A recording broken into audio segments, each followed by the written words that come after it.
चोटलाल जी मेरे साथ थे, छोड़ के चले गए मुझे। मीडिया वाले उनको पूछ रहे थे, वो कह रहे हनुमान जी हमें छोड़ के चले गए। मैं कहाँ गया, मैं तो पार्टी बनाई अलग। तो वापिस बीजेपी में चले गए। आज उनका बयान फिर पड़ रहा था डॉक्टर साहब का, और उन्होंने फिर कहा मेरे कॉन्टेक्ट हो रहे किसान नेता जो भारतीय जनता पार्टी के अंदर रहते अपनी बात मजबूती से उठा रहे। वो यही बात कह रहे हैं, बीजेपी की सरकार जब बनी थी उस समय एसआई भर्ती, आरपीएफ की घोटाला और तमाम जो पेपर लीक हुए थे उनकी सीबीआई जांच करनी चाहिए। वो बात राजस्थान सरकार के मंत्री चोटलाल जी मीणा कह रहे हैं, लेकिन सरकार उनकी एक नहीं सुन रही है। कभी उनको डरा के उनसे लेटर लिखवाया जाता है, कभी उनको और कुछ कहा जाता है, और उनको जलील करने का प्रयास भारतीय जनता पार्टी कर रही है। तो मैं डॉक्टर साहब से भी आग्रह करूंगा कि अब लंबी लड़ाई आप अगर लड़ने का मूड हो तो छोड़ो इस भारतीय जनता पार्टी को। कोई दिक्कत नहीं, राजस्थान की जनता फिर स्वीकार कर लेगी। और नहीं तो आगे की तैयारी बड़ी। डॉक्टर साहब इधर आ जाओ मेरे साथ, मैं अकेला ही घूम रहा हूँ, फिर अपन दोनों और साथ घूम ले। फिर को राजस्थान ना पाता। मैं तो बहुत से नेताओं कहता था, मैंने कहा भाई आप आ जाओ, कप्तान बन जाओ, दूल्हे बन जाओ, फरासी बनने को भी तैयार है। दूल्हे नहीं बनेंगे, अगर दूल्हा भी बनने को तैयार नहीं राजस्थान के तो प्रयास, मेरी प्रयास में कोई कमी रही नहीं। ये मैं लड़ाई तुम्हारे लिए लड़ रहा हूँ मेरे भाइयों, कोई लड़ने वाला नहीं। 4 आदमी चाहिए मान को। लेटर तो मैं करीब भेज दूंगा, लेकिन 10 तारीख को जब मैं जाऊंगा लोकसभा चलेगी, व्यक्तिगत रूप से रक्षा मंत्री से मिलूंगा और जल्दी से जल्दी आपका बचाव जो भी काम है करा के और इसको काम को गति दिलाएंगे। जितने भी साइट के पंजाब से लेकर तमाम जो सरकारी सुविधाएं वो पूरी इस परिवार को मिलेगी। देखिए, ये मैं डिफेंस कमेटी का मेंबर था 2 साल तक। ये बीआरओ, बिना सीमा सड़क संपर्क, जो सीमा के ऊपर सड़क बनाने का काम इनका है, और किन परिस्थितियों के अंदर ये लोग काम करता है।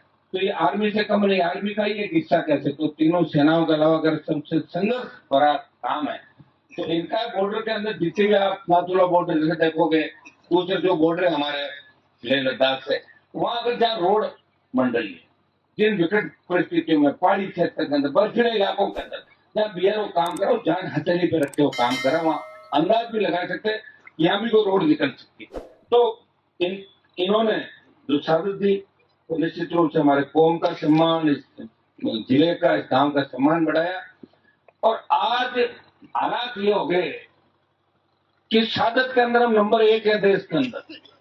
हमारा समाज 62, 65, 71 और कारगिल की लड़ाई का इतिहास उठा के देखेंगे तो सबसे ज्यादा सही शहादत सिख जाट, जट सिख और जाट, इन्होंने सब ज्यादा शहादत की। गीत भी देखो सम्मान के साथ गाया जाता है कि कोई सिख, कोई जाट, मराठा, कोई गोरखा, कोई मद्रासी। ये भारत की रखवाली करने वाली मार्शल जातियां। ये कहते हैं हमारा सीना चौड़ा हो जाता है, लेकिन राजनीतिक रूप से जब तक अपन मजबूत नहीं होंगे तब तक सारी चीजें जो है वो गौण हो जाएगी। अभी आपने देखा होगा कि सेना में लड़ने का सबसे ज्यादा जो जज्बा और अधिकार और सादत हमारी थी, उसके बावजूद दिल्ली की सरकार को लगा कि सेना में भी ये शहीद क्यों हो रहे हैं, इसलिए अग्निवीर योजना लाके और सेना को भी ठेके पे दे दिया। इससे बड़ी विडंबना इस देश के अंदर नहीं हो सकती। और भाइयों, मैं आपको बता दूं कि कौन लड़ेगा आखिर इस देश के अंदर, बताएं मुझे। लड़ने वाले योद्धा चाहिए। अब तेजा जी महाराज अवतार छोड़ लेंगे, किसी आपस में बैठे व्यक्ति को लड़ना पड़ेगा। आपस में लड़ाई छोड़ो, आप लोग आपस में लड़ लेते हो। मैं भी उसी गांव से आता हूँ और आप भी आते हैं। यहाँ आसपास गोपालगढ़, खीमसर, नागौर आपस में लड़के एक दूसरे को मार देते हैं, कत्ल कर देते हैं, पैसी पड़ती है, बच्चे बर्बाद होते हैं। लेकिन देश के लिए कौन लड़ रहा है? जब व्यवस्था बदलने की बात हो, कौन व्यक्ति आगे आएगा व्यवस्था बदलने के लिए? अगर भगत सिंह जी ये सोचते कि मेरी कुर्बानी से मेरा तो कोई फायदा नहीं होगा तो क्यों कुर्बानी देते बताओ। उन्होंने कहा मेरी कुर्बानी से हिंदुस्तान को फायदा होगा और भारत माता गुलामी की बेड़ियों से मुक्त हो जाएगी। इसलिए हनुमान बेनीवाल वो लड़ाई लड़ रहा है। हो सकता है कई लोग कहते होंगे कि हनुमान जी को क्यों सिर मारा दिया, मुझे आया थोड़ा ही। मैंने तो खुद लोगों का डोल देखा था कि लोगों में कितना डोल है। मैंने लगा इस्तीफा दिया था, मैंने दिया था कि नहीं दिया था, मैंने तो वही था। मैंने कहा जिनके लिए मैं लड़ रहा हूँ वो ताकतवर हुए या नहीं हुए, या मेरा जीवन ऐसे ही खराब कर रहा हूँ। और उस परीक्षा के अंदर मैं फेल हो गया, मुझे रह गई और हमारे लोग कमजोर पड़े, वही चले गए जहाँ 50 साल, 60 साल, 100 साल पहले थे। मैंने प्रयास किया बहुत जगाने का। मैं धन्यवाद देता हूँ भोपालगढ़ इलाके को कि मैं पहले मानता था कि खींवसर भोपालगढ़ से मजबूत है, लेकिन मुझे महसूस हुआ कि भोपालगढ़ खींवसर से बहुत ज्यादा मजबूत और ताकतवर है। तो ये भी कांड अगर खींवसर में होता तो खींवसर के लोग लड़ाई नहीं लड़ पाते। भोपालगढ़ के लोगों ने लड़ाई लड़ी, राजस्थान की सरकार को झुकाया। कांग्रेस पार्टी की सरकार थी उस समय, आपके भी नेता थे जोधपुर के, मैं नाम किसी का नहीं लेना चाहता, लेकिन फिर भी आपको लड़ना पड़ा। साधक थी और लेवी के अंदर अपने यहाँ से लोकल थी, शहीद हुए। और ये साधक जो लिखी जानी थी राजस्थान के इतिहास के अंदर, ये लिखी नहीं गई कहीं पे भी, क्योंकि सरकार के अंदर हमारे देशों की कलम नहीं चली। अगर हमारे देशों की कलम चलती तो पहले बाकी काम रोकता और 1 घंटे में अपने ही लोगों का इतिहास लिखा, पहले ये लिखो और बाकी बाद में लिखो। तो सरकार के अंदर आएंगे जब सुनना पड़ेगा। सरकार बन पा रही है, मैं तो जिनको तैयार कर रहा हूँ वही मेरे सामने आ रहे हैं। जिनको तैयार कर रहा हूँ वो सारे भस्मासुर साथ तैयार होते हैं और मुझे ही मारने के लिए भस्मासुर दौड़ रहे हैं। मैं मजबूत हूँ, मर नहीं रहा हूँ, इसमें कोई दो राय नहीं। कांग्रेस बीजेपी सारी एक जगह हो रही, फिर भी मैं लड़ रहा हूँ। और आप देखिए कि पूरी जवानी मैंने समर्पित कर दी आप लोगों के लिए। मुझे सत्ता का अगर सुख भोगना होता तो कभी ना ले लेता सत्ता का सुख, लेकिन 10 आदमी आप लोग आ गए और आपने कह दिया कि अरमान जी हमारी बात का सवाल है और आप तो इनकी मदद कर दो। उनकी मदद, आपके पीड़ित मदेना साहब का परिवार किस तरह तकलीफ था, 18 का अब छोड़ो, 18 में जाओ, 2018 के अंदर जिस तकलीफ के दौर से गुजर रहा था, मैंने उनकी मदद की, विधायक बनवाया। उसके बाद वो सामने हो गए, आदत है अपने लोगों की मदद करता है, भाई भाई के सामने मदद कर दो। हमारी तो अपना तो पूरा जो हिस्ट्री है वो इसी बात की रही है, दूसरों नहीं लड़ सकते हमारे लोगों से। एक नहीं जो नागौर में लंबे लंबे भाषण दे रहे हैं, ये ज्योति बिरला का कहीं नाम नहीं था। 2009 के अंदर रूपाराम जी और मैं इसको लेके आए, हमने कहा रिचवाड़ हरिंदर को छोड़ के इसको टिकट दे दो। इसको कोई नहीं जानता था मेरे को। इसके पिताजी की जैसा में जमानत हुई थी, 12,000 वोट आए थे 90 के अंदर। ये जानते चौधरी साहब पीछे में 1990 में जब जनता दल का दबदबा था, तब रिचवाड़ मिर्जा डेगाना से चुनाव लड़े। इनके पिताजी ने जीत करी नाथुराम जी को कि मेरा बेटा तो यहीं से लड़ेगा, तुम्हारे बेटे को वहां लड़ाओ। उन्होंने जैतान उतार दिया और 12,000 वोट आए। जिसके पिताजी के 12,000 वोट आके जमानत जब्त हुई 1990 में, और उसकी बेटी को 20 साल बाद हनुमान बेनीवाल बीजेपी में रहते हुए लेके आता कि कांग्रेस पार्टी इसको उम्मीदवार बनाए, मैं वसुंधरा जी की लड़क निकालूंगा तो कांग्रेस को जिताऊंगा और जीता के हिंदुस्तान की सबसे बड़ी पंचायत भैया। हुआ क्या? सामने हो गई। प्रयास किया, वापिस नहीं जीतने दिया। 4 बार हराया लगातार, 3 बार लोकसभा और 1 बार विधानसभा। ऐसा नहीं है, अब ठीक है कई बार उपचुनाव होते हैं, देखते हैं। अभी ये कोई खींवसर के अंदर लोग बड़े बिचले खींवसर हनुमान जी के हार, हनुमान जी की हार नहीं है, हनुमान जी तो जीत ही है। हनुमान जी 95,000 वोट लेके खुद के दम पे लगातार लड़ाई लड़ रहा है। एक व्यक्ति राजस्थान में वो सरकारों से लड़ रहा है, वो मुझे भी याद दिला रहे लोगों को, कहाँ गई मुझे, किस स्थिति में लेके आ गए राजस्थान। हाँ, हमारे लोग ना समझते नहीं है। अभी भी 20,000 वोट अगर बीजेपी को नहीं देते क्या फर्क पड़ जाता? और जिसको जिताया है वो कौन सा आपका मान सम्मान बढ़ा देगा? बताओ मुझे। आपका मान सम्मान 2-3 महीने में कहीं कहीं सड़क में नजर आ जाएगा, देख लेना आप कहीं कहीं बढ़ाता हूँ। मैं बता रहा हूँ आपको, आप देखोगे, चिंतन करोगे और सोचोगे तो आपको लगेगा कि क्या कर दिया हम लोगों ने। इतने भी समझदार नहीं है। जिस हनुमान बेनीवाल ने इस नागौर का, इस प्रदेश का, इस कौम का सम्मान पूरे देश के अंदर बढ़ाया, जब 3 कृषि बिल आए, 3 कृषि बिलों के खिलाफ जब आवश्यकता थी देश में, कौन साबित देगा? जब हरियाणा, पंजाब, दिल्ली, यूपी के नेता मेरे पास आए, समाज के जिनके नारे हम लगाते थे, उनके लोग हमारे पास आए कि साहब आप मोदी की सत्ता को ठोकर मारो, आप तेजाजी महाराज की धरती से आते हो। मैंने मोदी की सत्ता को ठोकर मारी, मेरी मिनिस्ट्री ठुकराई और इस कौम के लिए 70 सड़क पर बैठा और मोदी को ठीक कर दिया और सम्मान किसानों का लौटा। अग्निवीर के मामले के अंदर अगर देश में किसी ने विरोध किया तो जोधपुर में 2 लाख जवानों की रैली करके प्रधानमंत्री को चेतावनी दी, आ रहे मोदी जी दिल्ली की तरफ, तैयार हो जाओ। डर गई मोदी सरकार का 25 का 50% कर दो, 50% बच्चे आर्मी में रहेंगे, 50 को वापिस भेजेंगे। और जब विधानसभा का चुनाव और ये रण बजा तो बीजेपी ने ये कहा कि कुछ भी हो जाए, हमें हनुमान को कमजोर करना है, आरएलपी को मारना है, चाहे कांग्रेस साथ मिलाना पड़े। और कांग्रेस ने कह दिया कि पेपर लीक की घटनाओं में हम लोग जेल जा रहे हैं, ये तैयार बैठे आओ साहब मिलाओ हाथ और कांग्रेस बीजेपी एक, और हमें आरएलपी को कमजोर करना। लेकिन आरएलपी कमजोर नहीं हुई है, एक सीट जीत भी जाते तो कौन सी बात सरकार बन जाती बताओ। कांग्रेस के कितने जीते हुए, किस तरह उनको पीट के निकाला बाहर 6 जनों को, और आज माफी मांग के घुस गए अंदर। देखा आपने माफी मांगते हुए, देखा नहीं देखा कि साहब हमारी गलती हो गई, तो लड़ाई करी क्यों? मैंने मेरे जीवन में माफी नहीं मांगी कभी। कितनी बार लड़ा, सस्पेंड हुआ, एक बार कहा आप माफी मांग लो, नहीं तो आपको 1 साल के लिए करेंगे। मैंने कहा 1 साल और 1 महीने के लिए करो, माफी मैं नहीं मांगता। ईश्वर के आगे जरूर झुक सकता हूँ या मेरे लोगों के सामने झुक सकता हूँ, माफीनामा मेरी हिस्ट्री के अंदर नहीं है भैया। चाहे जिंदगी जाए और चाहे राजनीति जाए, ऐसे लड़ाई लड़ी जाती है। दिन में कह दिया कुछ, शाम को मांग ली माफी, दिन में बार विरोध, कमरों के अंदर पैर पकड़ना। ये जितने भी घूम रहे कांग्रेस के आपके नेता, आधे से ज्यादा तो 18 और 23 के अंदर समझौता करके हटाजोड़ी करके जीत के चले गए थे। कांग्रेस को आप कोई ज्यादा मानो, वो कांग्रेस रही भी नहीं पुरानी, भूल जाओ उस कांग्रेस को। इसमें आपके लोग थे, अब कौन सी कांग्रेस है बताओ मुझे, कहाँ है कांग्रेस पार्टी? अगर कांग्रेस पार्टी होती तो इस तरह दिल्ली में बीजेपी थोड़ी जीतती। कांग्रेस का काम एक ही था कि केजरीवाल को हराने का ठेका और सुपारी कांग्रेस को दिल्ली में दी, काम पूरा किया। खींवसर में हनुमान की पार्टी को हराने की सुपारी कांग्रेस को दी कि आपके नेताओं को जेल में नहीं डालेंगे पेपर लीक में, आप तो हनुमान जी के वहां हरा दो। और हाँ साहब हम तैयार हैं, हम वही काम करेंगे जिन्हें पहले कन्वरिया करता कौन राजा महाराजा टाइम, तो कन्वरिया काम कांग्रेस पार्टी करी हो, तो यही करेंगे कांग्रेस। अब इसलिए आप तैयार हो जाओ। गोपालगढ़ मजबूत इलाका इसलिए मजबूत है कि आपने पुखराज को भी दोबारा 65,000 रुपये डाल दिया, जिनकी आवाज भी नहीं निकलती थी। कितना दिया पैसा? 65,000 बिना आवाज दे दिया। मतलब आप ताकतवर थे, मजबूत, थोड़ा सा ढंग से अगर हैंडल करते तो जीत के नजदीक आ जाते। और पिछली बार जिसकी जाति का 800 वोट थे उसको विधायक बनाया आपने। और मैं ये बात आपको इसलिए कह रहा हूँ, कहीं तो आप अदरवाइज मत कई लोग ऐसा गोपालगढ़ से दौरा करे जाता। गोपालगढ़ मेरा इलाका, आपने मुझे ताकत दी थी, गोपालगढ़ मेड़ था और खींवसर ने बड़ी ताकत मुझे दी, लेकिन मुझे दुख इस बात का हुआ कि वीर तेजाजी महाराज की धरती के वो लोग। मैंने एक आदमी को पूछा, मैंने कहा आपने क्यों किया ऐसा? कि साहब बस हो गई, चूक हो गई। तो अभी चूक का इलाज क्या बताओ मुझे?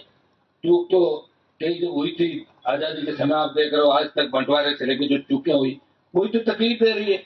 बात का सवाल होता है, नागौर और खींवसर के नाम से जब कोई व्यक्ति जाता था तो हरियाणा, यूपी, दिल्ली का जाट कहता था आओ आप नागौर खींवसर के जाट हो, बहुत मजबूत लोग हो आप, आइए हमारे मेहमान बनिए। और अब वही नागौर खींवसर के लोग जाते हैं, लोग कहते हैं अरे छोड़ो तुम हनुमान को या बेटे वही हो नागौर, वो नहीं। हाँ वो कहने लगे लोग, ये बात तो कह नहीं भाई, उसमें क्या। ये तो मैं धन्यवाद दूंगा लोकसभा के अंदर मुसलमानों का, जिन्होंने 40% वोट मुझे दिए। बाकी नागौर के जाट तो 35-40% वोट ज्योति मिर्जा को देके मुझे लोकसभा में भी हरा देते। वो ताकत नहीं की ज्यादा, आपको दबाव मारने की जरूरत नहीं है। कोई कहना मैं नागौर अच्छा गढ़, मैं गोपालगढ़ का था मजबूत था, लेवल में ये क्या क्या सही। हाँ तेजाजी महाराज का अवतार वहां हुआ, लेकिन तेजाजी की पूजा भी 2007 के बाद ही चालू हुई है ज्यादा देश के अंदर। पहले इतना पूजन था, 5,000 मंदिर बने देश में, कितने 5,000 मंदिर। नाथुराम जी तो कभी तेजाजी की जय ही नहीं बोली, ये जयकारे मैंने ही चालू किए भाई, विधानसभा, लोकसभा और देश में तमाम नेताओं से जयकारा चालू करा दिया। इसलिए गोपालगढ़, जोधपुर, नागौर, बाड़मेर, तमाम इलाके एक जैसे हैं।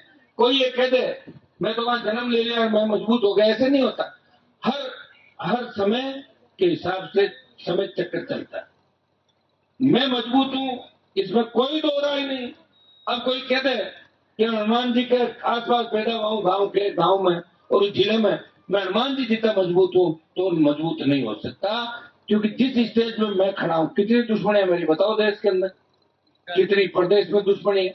कई लोगों को नींद नहीं आती, मैं घूम रहा हूं ना, उनको मेरी गाड़ी देखते, मेरा खबर देख के उनकी नींद उड़ जाती है कि यार लोग अरे नहीं अभी तो एमपी बड़ा घूम रहा है ना। कई मैं जब कोरोना के अंदर था तो कोरोना में मेरे ही समाज का एक नेता, मैंने कहा साहब ये कभी अपना हो ही नहीं सकते, तो उन्होंने कहा साहब ये बहुत चिंता कर रहे थे आप, ये कह रहे हनुमान जी की तबीयत खराब है। मैंने कहा चिंता करें तो मेरे सामने फोन लगो अभी सुन।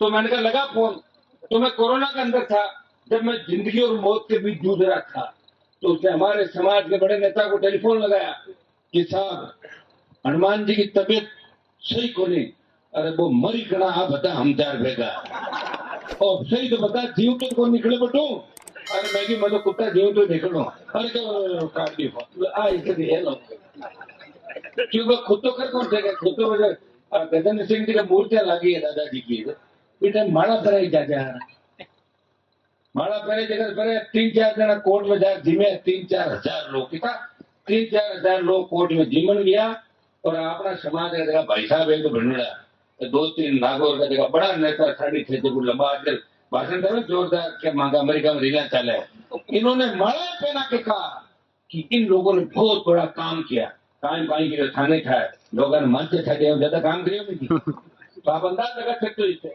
कि कितने कमजोर लोग और उन कमजोर लोगों ने हमारा नेतृत्व किया बातें चल पड़ी पुराना समय ऐसा था न सोशल मीडिया थी न अखबार थे न टेलीफोन थे पानी बिजली सड़क स्कूल कुछ भी नहीं था ये बात काम काट लियो अगर वो नेता आज होते ना तो 15 मिनट को नहीं चलता 15 मिनट नहीं चलते वो आज का समय हो रहा है आज जो लड़ रहे हैं हम लोग लड़ रहे हैं अपराधी पग पग पे सरकार मारना चाहती है सुरक्षाएं हटा देती है चाहे जैसे करते थे कौन मांगता है सरकार की तरफ हम थोड़ी कहता सुरक्षा दो सरकार ने मुझे कहा आप लिख के दो मैंने कहा किस बात का तो सुरक्षा का जब मैं क्या गारंटी है इंदिरा गांधी जी की सुरक्षा थे उनको मारा नहीं था लिख के देवा था तो भैया जिस दिन मौत आएगी आ जाएगी तुम्हारे जैसे लोगों को हम कहेंगे कि हमें सुरक्षा दो अपना मिलती रहेगी जाती रहेगी हमारी सुरक्षा जनता करेगी हमारा समाज करेगा किसान के बेटे करेंगे तो आज इस साधक के अवसर थोड़ा आप लोगों के अंदर जोश भरना भी जरूरी है क्योंकि जोश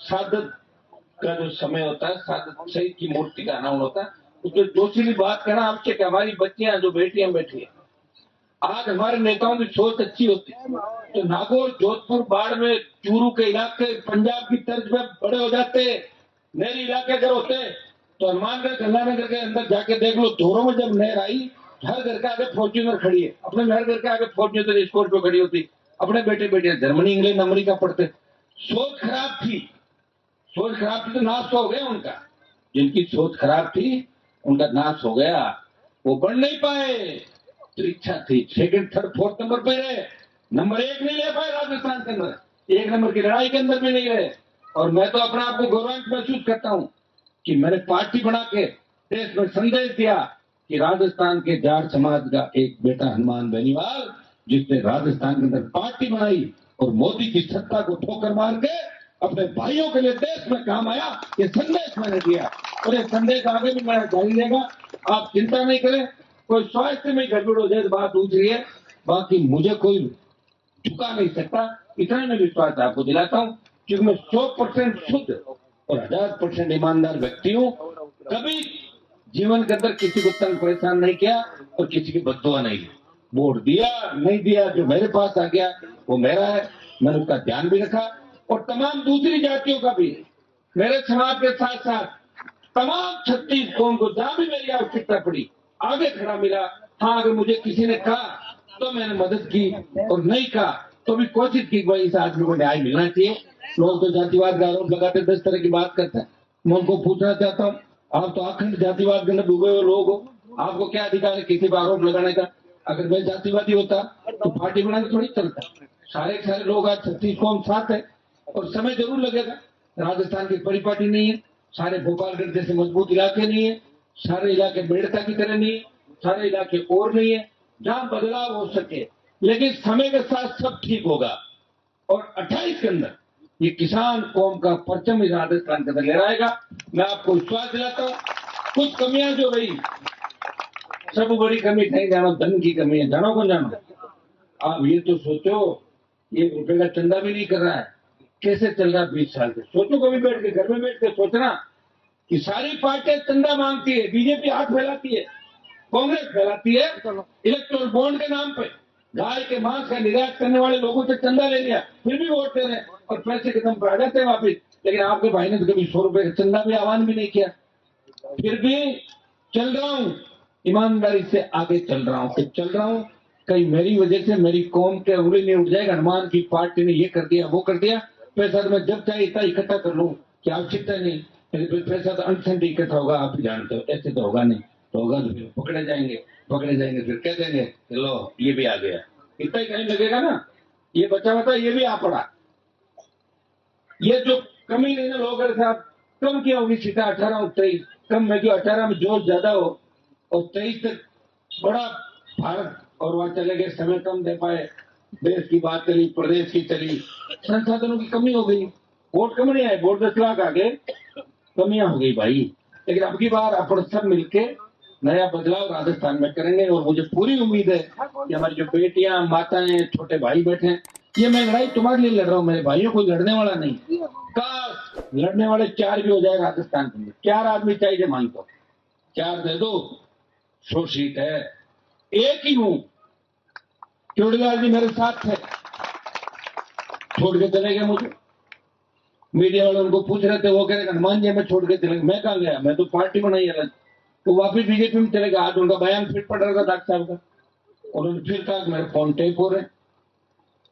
दुर्भाग्य है, अगर किसान नेता जो भारतीय जनता पार्टी के अंदर रह के अपनी बात मजबूती से उठा रहे, वो यही बात कह रहे हैं, बीजेपी की सरकार जब बनी थी उस समय एसआई भर्ती, आरपीएस की घोटाला और तमाम जो पेपर लीक हुए थे उनकी सीबीआई जांच करनी चाहिए, परीक्षाएं रद्द होनी चाहिए और भ्रष्टाचार का खात्मा होना चाहिए।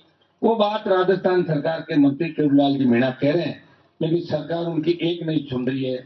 कभी उनको डरा के उनसे लेटर लिखवाया जाता है, कभी उनको और कुछ कहा जाता है और उनको जलील करने का प्रयास भारतीय जनता पार्टी कर रही है। तो मैं डॉक्टर साहब से भी आग्रह करूंगा कि अब लंबी लड़ाई आप अगर लड़ने का मूड हो तो छोड़ो इस भारतीय जनता पार्टी को, कोई दिक्कत नहीं, राजस्थान की जनता फिर स्वीकार कर लेगी। और नहीं तो आगे भी तो तैयारी पड़ी, डॉक्टर साहब इधर आ जाओ मेरे साथ, मैं अकेला ही घूम रहा हूँ, फिर अपन दोनों और साथ घूम लेंगे, पहले खूब राजस्थान ना पाता। मैं तो बहुत से नेताओं कहता था, मैंने कहा भाई आप आ जाओ, कप्तान बन जाओ, हम तो दूल्हे बन जाओ, बाराती बनने को भी तैयार है, दुल्हन नहीं बनेंगे, अगर दूल्हा भी बनने को तैयार नहीं राजस्थान के अंदर। प्रयास, मेरी प्रयास में कोई कमी रही नहीं। राजस्थान बहुत लंबा चौड़ा है, 1200 किलोमीटर, 1000 किलोमीटर लंबा चौड़ा। आप बताओ, एक राजस्थान में आज सुबह से मैं निकला हूँ तो दूसरा प्रोग्राम अटेंड हुआ है, 1-2 और हो जाएंगे, लेकिन फिर बढ़ते जाएंगे। हर व्यक्ति चाहेगा कि हमारे बीच आए, जा नहीं सकते। मैं छोटे भाइयों को भी आग्रह करूंगा, ब्याह शादी कई कार्यक्रम में नहीं पहुंच पाता तो जो आप नाराजगी नहीं करें, कभी कभी चलते फिरते आपके बीच आ जाएंगे। समय कम है और धीरे धीरे संघर्ष बढ़ता जा रहा है, इन बातों का भी हमें ध्यान रखना है। नाराज जब होना है, लोग अपने लोग जल्दी नाराज हो जाते हैं, अरे साहब थाने बुलाया, गांव का कानून निकल गया, ध्यान का नहीं रहता, ध्यान आदमी का लड़ता है ना, उसको ध्यान नहीं रहता। तो मैं उनको कहता हूं कि आप छोटी बात पे बड़ा नुकसान नहीं करें, क्योंकि जो नुकसान आप करो अपने खुद का ही नुकसान करो, इस बात का हमें ध्यान रखना है। तमाम जो राजस्थान के मुद्दे हैं, 4 साल का समय हमारे पास पड़ा है, पूरी ताकत के साथ हम लोग लड़ेंगे। पेपर लीक से लेकर तमाम जो रोजगार के मामले, उसमें जो भी आरोपी है इनको सलाखों के पीछे डलवाएंगे, दूसरे जो लोग हैं उनको ठीक करेंगे और अपनी कौम को मजबूत करेंगे, किसान को मजबूत करेंगे, दलित, शोषित, पीड़ित, मुस्लिम, तमाम जो जातियां इनको साथ लेके नए राजस्थान का निर्माण करेंगे और शहीदों के बताए हुए रास्ते पर राजस्थान को लेके चलेंगे। बहुत बहुत आपको धन्यवाद, भोपालगढ़ की वीर धरा को बारंबार धन्यवाद।